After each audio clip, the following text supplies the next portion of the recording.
Hey everyone, I'm Jane, just your average 27-year-old. Life took a surprising turn for me a few years ago. This is my story, straightforward and real. It all began when I changed jobs and became an accountant at a new company. That's where I met Mark. He was the sales guy, confident, charming, with a smile that could sell anything. Our first encounter was in the break room over the office's finicky coffee machine. "Hey, you're the new accountant, right?" Mark said, leaning casually against the door frame with a smirk. "Guilty as charged. I'm Jane." "And you are?" I replied, trying to act cool but secretly curious. "I'm Mark, head of sales and the unofficial coffee machine expert," he said with a wink. We both laughed, and from that moment, we hit it off. Fast forward 2 years, and Mark planned the most romantic proposal. A weekend getaway to the beach, dinner at sunset, and then he got down on one knee. It was like a scene from a movie. I said yes without hesitation. Our wedding was simply beautiful and filled with love. Time flew by quickly after our wedding. We began our married life in my grandpa's old house, a charming place full of history that I've always adored. A few weeks into settling down, Mark brought up a big idea. "Babe, have you ever considered taking a break from work? You know, being a housewife for a while?" Mark suggested one evening, his eyes hopeful. I was surprised. A housewife? "But Mark, I've always been passionate about my career," I replied, trying to hide my confusion. "I understand, Jane, but work has been going well for me. We can afford it. Imagine no more stress, just focusing on us, maybe starting a family soon," he said, reaching for my hand. His words were convincing, and I couldn't help but be swayed by his enthusiasm. So, against my better judgment, I agreed. Why not shake things up a bit, right? The first few weeks were exciting. I finally had time for gardening, reading, and trying new recipes. Mark would come home to a clean house and dinner on the table. We spent our evenings making plans and laughing. It felt like an extended honeymoon phase. But as time passed, I began to feel restless. I missed the challenges of my job and the satisfaction of solving complex problems. I even missed the annoying buzz of my office phone. Still, I brushed those feelings aside, telling myself it was just an adjustment period. Then things started to change subtly. Mark's compliments about the house or dinner turned into expectations. If dinner was late or the house wasn't perfectly tidy, he'd make comments that hurt more than I wanted to admit. I felt less like a partner and more like a live-in maid. I called my best friend Laura to talk about it. "I feel like I'm losing a bit of myself, you know?" I confided in her. "You're a firecracker, Jane. Don't let this housewife gig douse your spark," Laura encouraged, her voice a mix of concern and support. Laura had a good point. I've always prided myself on being independent, making my own way. Now, I felt lost in a role I never imagined playing. After settling into this housewife routine, I thought I had everything figured out, but I was mistaken. One evening, Mark dropped a bombshell that turned everything upside down. He came home looking serious, which was unusual. "Jane, we need to talk," he began, not even taking off his coat. "What's up? You look like you've seen a ghost," I joked, trying to lighten the mood. "It's my folks. Their apartment is getting renovated, and they need a place to crash for a couple of weeks," Mark said, avoiding eye contact. "A couple of weeks here, but—" "Yeah, it's just for a short while. It won't be that bad," he assured me. I sighed reluctantly.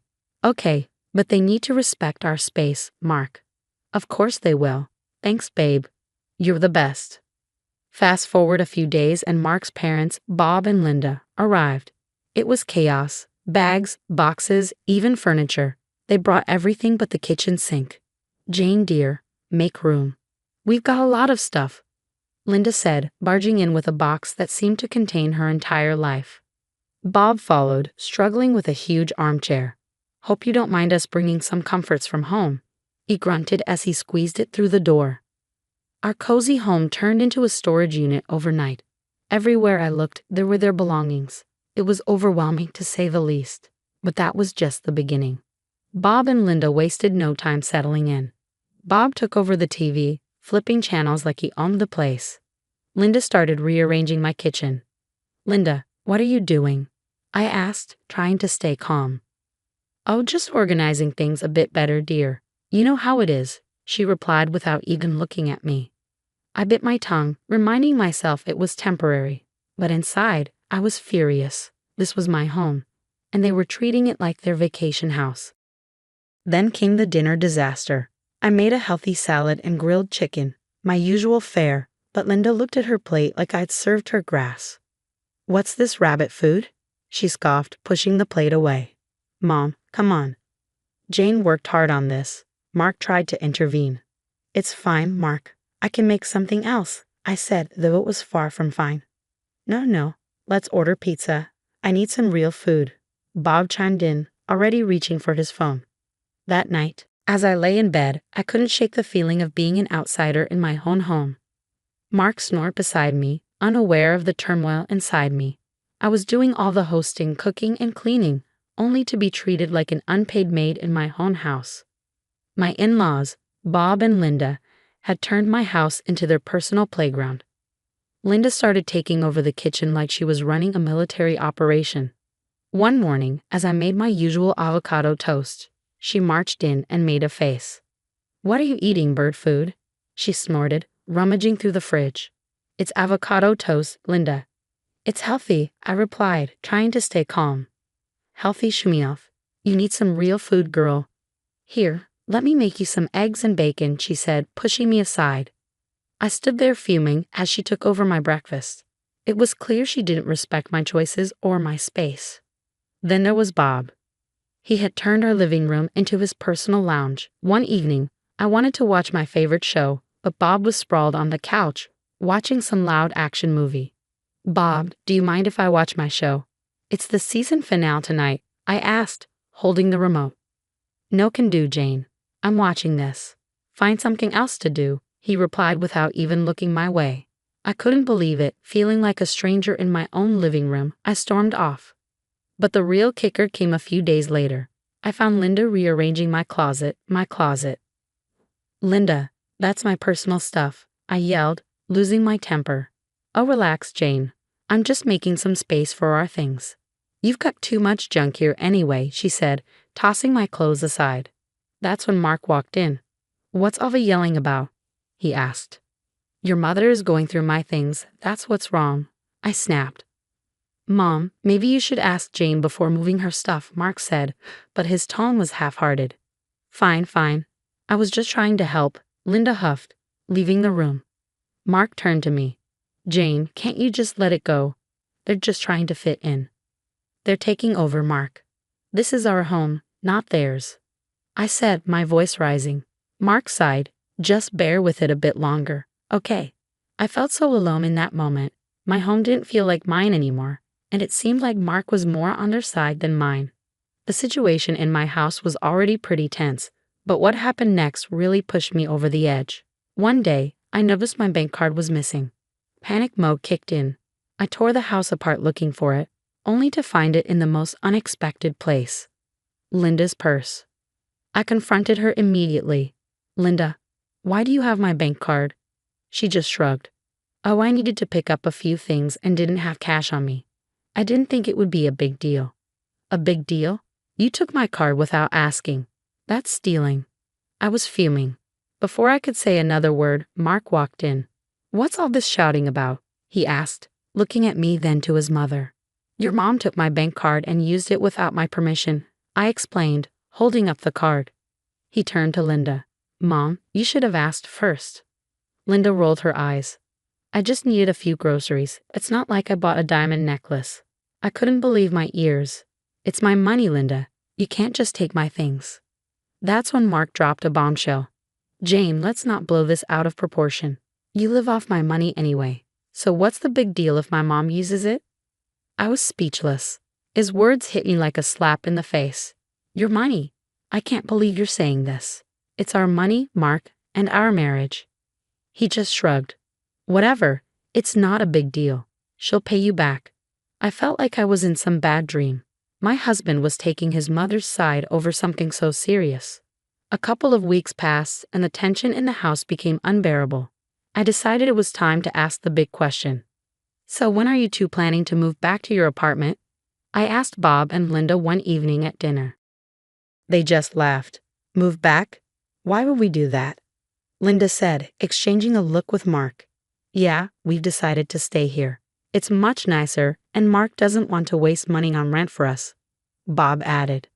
I turned to Mark, looking for some sort of explanation. He avoided my eyes. Yeah, Jane, it doesn't make sense to rent a place for them when we have space here, he said. I sat there stunned. My home, my sanctuary, was being overtaken. My husband, whom I thought was my partner, was now telling me his parents were here to stay. Just when I thought things couldn't get worse, they did. One day, I decided to go for a jog to clear my head, but luck wasn't on my side. I tripped and fell, and the pain was instant. I knew I had broken my leg. Hobbling back home was a nightmare. When I got back, I found Mark and his parents in the living room.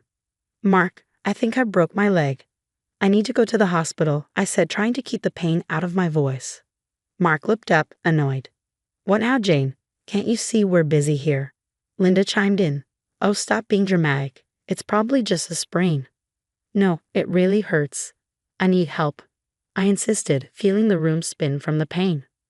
Bob scoffed. At your age, you shouldn't be running around like a teenager. Serves you right. I couldn't believe what I was hearing. I'm in pain here. Can't any of you see that? Mark finally got up, his expression more of inconvenience and concern. Fine, I'll take you, but this better not be some ploy to get out of housework. At the hospital, it was confirmed, a broken leg.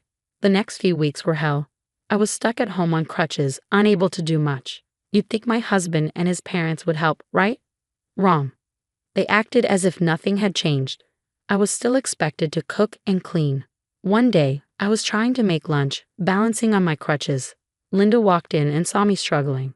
Can't you do that any faster? We're hungry, she said, not offering to help. I'm doing the best I can on one leg, I snapped, my frustration boiling over. Well, it's not good enough. You're being incredibly lazy, Linda retorted. That's when Mark walked in. What's going on here? He asked, looking at me then to his mother. Your wife is taking forever to make lunch. It's like she's using her injury as an excuse, Linda complained. Mark sighed. Jane, can't you just try a bit harder? We're all hungry here. I was in disbelief. Try harder. I'm on crutches, Mark. What do you expect me to do? He just shrugged and left the kitchen with his mom, leaving me there, seething and in pain. You won't believe what happened next in my in-law nightmare. Just when I thought it couldn't get any worse, it did. A few weeks after my injury, Linda and Bob announced they were hosting Thanksgiving at our house and inviting their relatives over. The news hit me like a ton of bricks. Thanksgiving, at our house. I asked incredulously, how am I supposed to manage that with my leg like this? Linda just waved her hand dismissively. Oh, you won't have to do much. Just stay out of the way and let us handle it, she said. I was fuming. This is my house, Linda. You can't just invite people over without asking me. That's when Mark stepped in. Jane, it's just a family gathering. Let's not make a big deal out of it. A big deal, Mark? I can barely walk, and now your parents are taking over our house for a party, I said, my voice rising. Bob chimed in. We thought it would be nice to have a family gathering here. After all, we're all living under the same roof now. And then Linda dropped another bombshell. Actually, Jane, we were thinking it might be best if you stayed somewhere else for a couple of weeks with your leg and all. You'll just be in the way. I stared at her, completely dumbfounded. Stay somewhere else in my own house. Yes, dear, just for a couple of weeks. It's for the best, Linda continued, as if she was doing me a favor. I felt my blood boiling. You want me to leave my house so you can play host? That's insane. Mark chimed in, trying to sound reasonable. Jane, it's just for a short while. It'll be easier for everyone. Easier for everyone? This is my home, Mark. I'm not going anywhere. I shot back, my voice shaking with anger. Bob shrugged. We thought you'd appreciate not having to deal with the stress of the holiday. That was it. I lost it. Get out, both of you. Get out of my house now. I yelled, feeling a mix of rage and disbelief. Mark's face turned red. Jane, you're being unreasonable.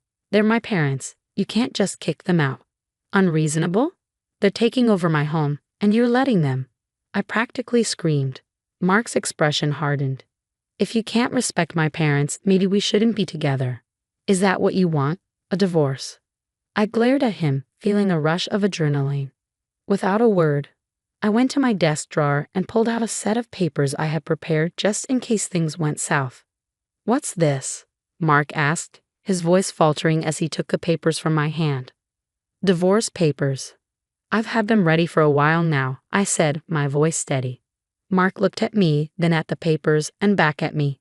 "You're serious? You'd really go through with this?" "Yes, I am. I won't be bullied in my own house, not by you, not by anyone," I said, feeling a strange sense of empowerment amidst the chaos. Linda and Bob just stood there speechless. Mark looked like he had been punched in the gut. The room was thick with tension. "Make your choice, Mark. Your parents or our marriage," I said, holding my ground.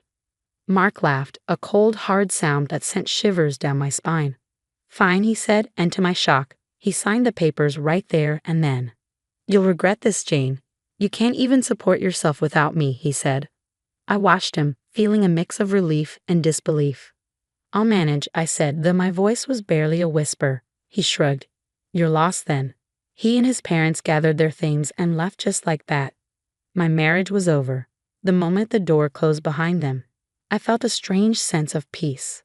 I was alone, yes, but it was a better alternative to the constant tension and disrespect. The first thing I did was change the locks. It felt like I was securing my own personal fortress. Thanksgiving came around faster than I expected. I was still adjusting to my new reality, finding comfort in the quiet of my own company. Then, unexpectedly, there was a knock at the door. I opened it to find Mark, his parents, and a bunch of their relatives standing there, ready to celebrate. "What are you doing here?" I asked, stunned. "We're here for Thanksgiving, Jane. Did you think we were serious about not coming?" Mark said with a smug look. I couldn't believe the audacity. "You're not welcome here anymore, Mark. This is my house, and you're not my family, not after what you did." Linda piped up, "Oh, come on, Jane. Don't be so petty. Let's just have a nice dinner." I stood my ground. "No, you need to leave now." Mark laughed. "You can't kick us out. This was our family home." "Not anymore. I changed the locks, Mark. You gave up any right to this house when you signed those papers," I said, feeling a surge of empowerment. There was a moment of silence, then Mark's face turned red with anger. "Fine, have it your way," he said, and they all turned and left. After the Thanksgiving showdown, I started to rebuild my life. And let me tell you, it wasn't easy, but it was mine. A few weeks after Mark and his family left for good, I was sitting in my quiet, peaceful living room when my best friend Laura dropped by. "Hey Jane, how are you holding up?" Laura asked as she walked in, her eyes scanning the room. "Better than I expected, actually," I replied, offering her a smile. Laura sat down, looking at me closely. "You seem different, stronger somehow." I chuckled. "Yeah, I guess getting rid of dead weight does that to you." We both laughed, and in that moment, I felt lighter than I had in months. "But seriously, what's next for you, Jane?" Laura asked, her tone shifting to something more serious. I took a deep breath. "I'm going back to work. I've already started looking for accounting jobs. I'm not going to lie, it's a bit scary, but it's time to get back on my feet." Laura nodded. "That's the spirit. You were always the smartest one at the office. They'll be lucky to have you back." Her words meant a lot and gave me the boost I needed. I was ready to face the world again on my own terms. The next few weeks were a whirlwind of job interviews and getting my life back on track. I landed a great position at a local firm, and for the first time in a long while, I was excited about the future. My home was mine again. My life was mine again. I had faced the worst and come out stronger.